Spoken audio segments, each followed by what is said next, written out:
Olá, tudo bem? Graça e paz? Vamos falar a respeito de ofertas. Ofertas, é certo dar? Faz parte da graça de Deus? Faz parte da sã doutrina ou é da lei de Moisés? Para que eram utilizadas as ofertas? Para qual finalidade? A religião se utiliza de Malaquias 3:8 para acusar, apontar e ameaçar pessoas. Está escrito assim: será que alguém pode roubar a Deus? Mas vocês estão me roubando e ainda perguntam: em que te roubamos? Nos dízimos e nas ofertas. Versículo 9. Com maldição vocês são amaldiçoados. Vocês quem são ou serão amaldiçoados? Porque estão me roubando, vocês a nação toda. Vocês a nação toda. Que nação? Todos, mas todos quem? Versículo 10. Tragam todos os dízimos à casa do tesouro. Os dízimos nunca foi dinheiro. Dízimo eram cereais. A casa do tesouro. A casa do tesouro era Jerusalém. A casa do tesouro foi derrubada, foi aniquilada, foi destruída no ano 70, quando veio o juízo de Deus. Não tem mais casa do tesouro. Para que haja mantimento na minha casa. Ponham-me à prova nisto, diz o Senhor dos Exércitos, se eu não lhes abrir a janela do céu e não derramar sobre vocês bênçãos sem medidas. Então aqui fecha o que tem feito a religião ser milionária, bilionária, poderosíssimos, riquíssimos, tudo em cima de Malaquias 3:10. Mas toda carta escrita tem o remetente e tem o destinatário. Malaquias não existe só do versículo 8, 3, capítulo 3, versículo 8 ao versículo 10. Malaquias tem mais, é um livro com mais escritos, mais capítulos, mais versículos. Vamos ler o início de tudo. Para que foi escrito o livro de Malaquias? Malaquias capítulo 1, versículo 1, onde tudo começa no livro de Malaquias. Sentença pronunciada pelo Senhor contra Israel, por meio de Malaquias. Essa sentença, para nós que somos gentios, se enquadra? Nós nos enquadramos? Nós estamos sob essa sentença? Não, porque nós somos um povo gentil. Essa sentença Deus pronunciou ao povo de Israel, aos judeus, aos israelitas, ao povo hebreu, ao povo que Deus instituiu a lei de Moisés, devido à desobediência, à idolatria e para tentar corrigir aquele povo. O povo gentil nunca teve lei nenhuma. Deus nunca deu lei nenhuma para o povo gentil. Então, aqui diz que o livro de Malaquias será todo completamente direcionado ao povo de Israel, não a nós. Malaquias capítulo 2, versículo 1. E agora, sacerdote, este mandamento é para vocês. Para vocês quem? Povo de Israel, israelita, povo hebreu. E versículo 2. Se não ouvirem e não se importarem com a necessidade de honrar o meu nome, diz o Senhor dos Exércitos, enviarei sobre vocês a maldição. Vocês quem? Povo de Israel, não a nós gentios.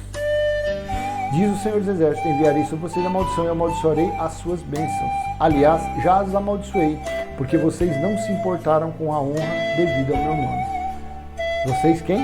Povo de Israel, povo israelita, povo hebreu. Então aqui, até agora, não se enquadrou, nem se encaixou a nós gentios. O porquê então que a teologia, a religião, o sistema religioso se utiliza deste livro, especialmente do capítulo 3, para acharcar, para se enriquecerem às custas dos fiéis. Em Neemias capítulo 10, vamos ver o que significou, o que era oferta. Neemias capítulo 10, versículo 32 diz assim: também assumimos a obrigação de contribuir anualmente, ou seja, era uma vez por ano, não todos os dias, anualmente com 4 gramas de prata para o serviço do templo de nosso Deus. Então, aqui já começa a falar que a oferta que eles davam era para o serviço, para a manutenção do templo de Deus. O templo de Deus aqui era em Jerusalém, como nós vamos ler à frente. Depois do ano 70, depois que veio o juízo, o templo de Deus é onde? Em nosso espírito. Nós somos o templo de Deus. Versículo 33. Para os pães da proposição, para a oferta contínua de cereais, para o holocausto contínuo dos sábados e das festas da lua nova, para as festas fixas, para as coisas sagradas, para as ofertas pelo pecado, para fazer expiação por Israel e para toda a obra do templo do nosso Deus. Então, nesse tempo, de acordo com a lei de Moisés, as ofertas eram para as festividades, para os rituais, para as cerimônias, para a manutenção de Deus, do templo de Deus, que ficava em Jerusalém. Então tá. Esdras, capítulo 7, vamos ler o versículo 16 e 17, diz assim: leve também a prata e o ouro que você achar em toda a província da Babilônia, com as ofertas voluntárias do povo e dos sacerdotes, oferecidas espontaneamente para o templo do seu Deus em Jerusalém. As ofertas eram para levar para o templo em Jerusalém. Volta a falar, no ano 70, quando veio o juízo, Deus destruiu o templo em Jerusalém e estabeleceu a Nova Jerusalém. A Nova Jerusalém, ela é espiritual, o qual Deus mesmo está dentro dos homens, no espírito dos homens. Leia Apocalipse capítulo 21, versículo 1, 2 e 3, e você verá. Então, aqui era para o templo de seu Deus em Jerusalém. E quanto a esse versículo aqui, eu esqueci só de falar. Aqui, ó. As ofertas eram para o holocausto contínuo dos sábados e das festas da lua nova. O que Paulo disse lá na frente, no livro de, acho que é Colossenses, sobre festas de lua nova, festas de sábados? Que não existia mais. Paulo falou. Eu até esqueci de colocar nesse vídeo. Sobre lua nova. Então, isso não existe mais na sã doutrina. Isso, na graça de Deus, não se existe mais essas festividades, essas cerimônias. Mas o sistema religioso comemora. Guarda o sábado. Eles fazem lembrança da Páscoa judaica, come pão e suco. Isso é coisa da lei. Então, vamos lá. Continuar. Então, Esdras, nós vamos ver o versículo 17.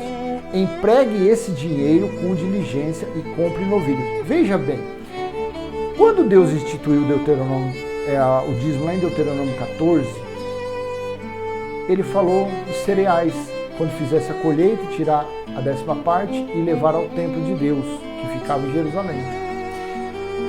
Mas aqui em Esdras fala de dinheiro, valor monetário.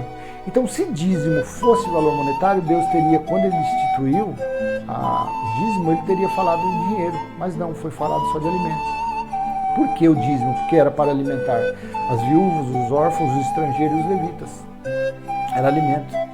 Empregue esse dinheiro com diligência e compre novilhos, carneiros, cordeiros com as suas ofertas de cereais e as suas libações, para oferecer sobre o altar do templo de Deus em Jerusalém.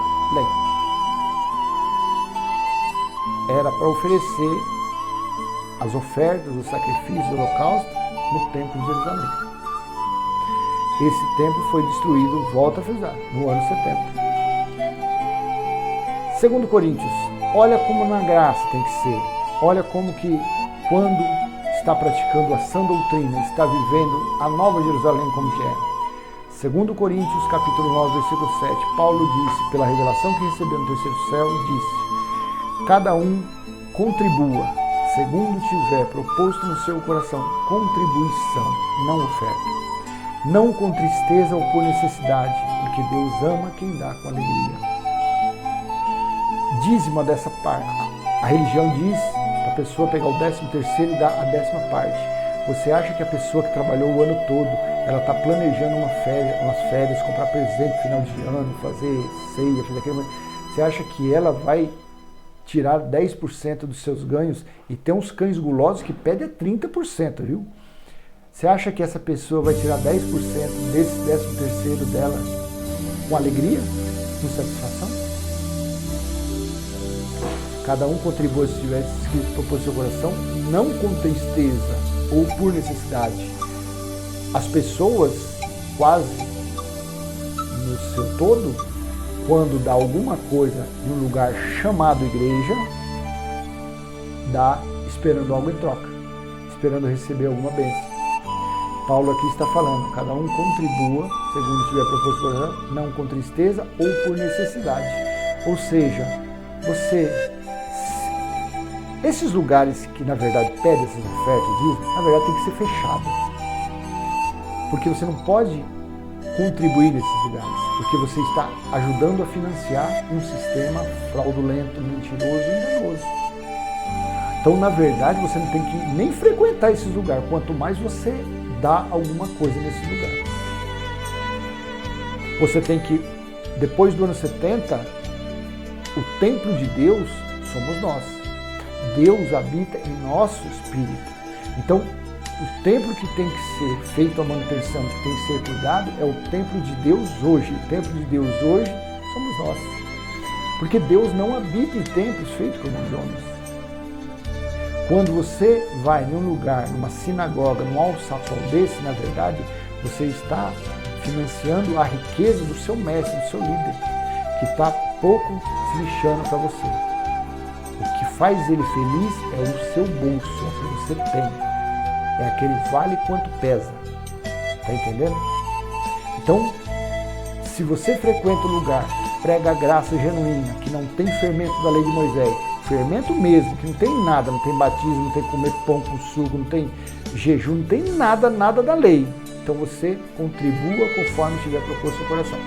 Se tiver algum irmão ali necessitado, desempregado, precisando, aí você contribua, o tanto que você achar que se um valor monetário deixa você tranquilo, se 1000 valores monetários deixa você tranquilo, faça conforme tiver, contribua conforme tiver proposto no seu coração.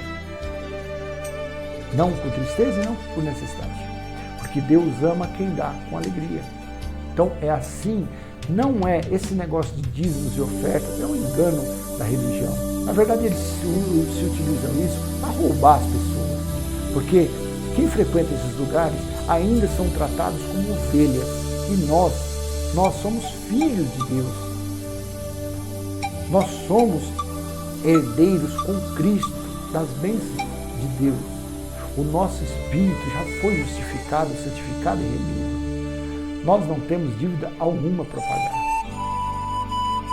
Nós que estamos na sã doutrina, nós cremos que o pecado foi tirado do mundo. O pecado o quê? A lei de Moisés. E a lei de Moisés, com todos os 613 preceitos, foi tirado. O mandamento que Cristo, que Jesus de Nazaré, nos dias de sua carne, disse: um novo mandamento vos dou, ame o seu próximo como a ti mesmo. É assim o novo mandamento, é esse. Os dons que os homens dizem ter, mentira. Ninguém tem mais dom de cura, de pastor, de bispo. Foi até o ano 70, porque esses dons eram para preparar a igreja, para preparar o corpo de Cristo para o dia do juízo. Nos dias de hoje, são 3 dons somente que são eternos, que é a esperança, a fé e o amor. Esses dons são eternos. Esperança, fé e o amor. O resto, de pastor, de bispo, de presbítero, é balela. Então, oferta, dizem, já foi. Caducou, se acabou.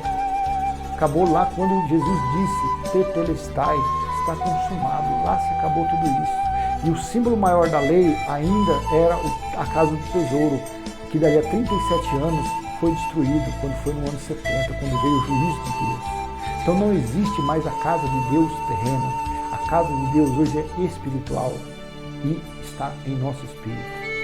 Amém? Graça, paz, até o próximo vídeo, se assim Deus permitir. Pega a sua oferta, pega o seu dinheiro, compra um belo de um sapato, uma bela de uma roupa, almoça com a sua família, desfruta, porque você tem que cuidar do templo de Deus, e o templo de Deus sois vós, e não um templo feito pelo homem.